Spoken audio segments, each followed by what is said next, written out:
Alright, so I am making hotel keychains. I had a couple orders for these, so I needed to get them made.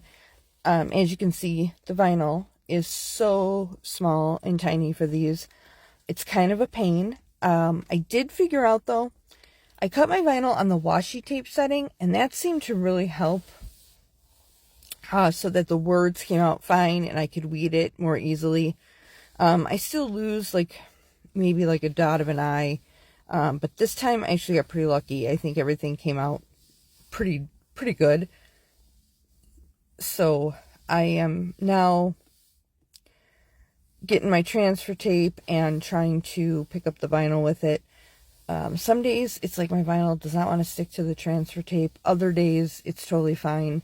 I do try to use my transfer tape for more than one word, just because it's like a waste. You can't, it's still sticky enough, but it may give you a problem like mine is.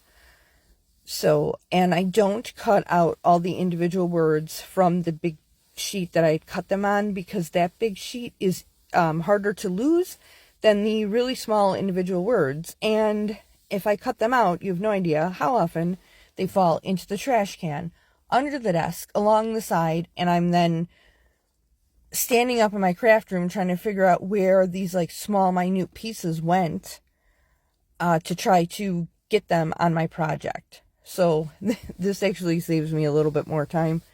And if I can pick up the word with the transfer tape right off the big sheet, right, I don't have to cut it off, that works out in my favor as well. And I just go ahead and place these down really firm. I will then take that little squeegee tool and push them down really well, and then let them sit for 24 hours before I pack them up and send them. If you give it 24 hours for the vinyl to cure, it's stuck on there really well. And actually, even before that, because I messed up on one, and I went back, I think after 2 or 3 minutes, and it was hard to get the vinyl off, and then the adhesive was still sticking to the keychain, so I had to clean it with alcohol. So these are the different ones I have. This one is really hard to see because of the light. It says F around and find out. But they come in many different colors. You can get the sayings in many different colors, and the saying is on the front and the back, except for the clear.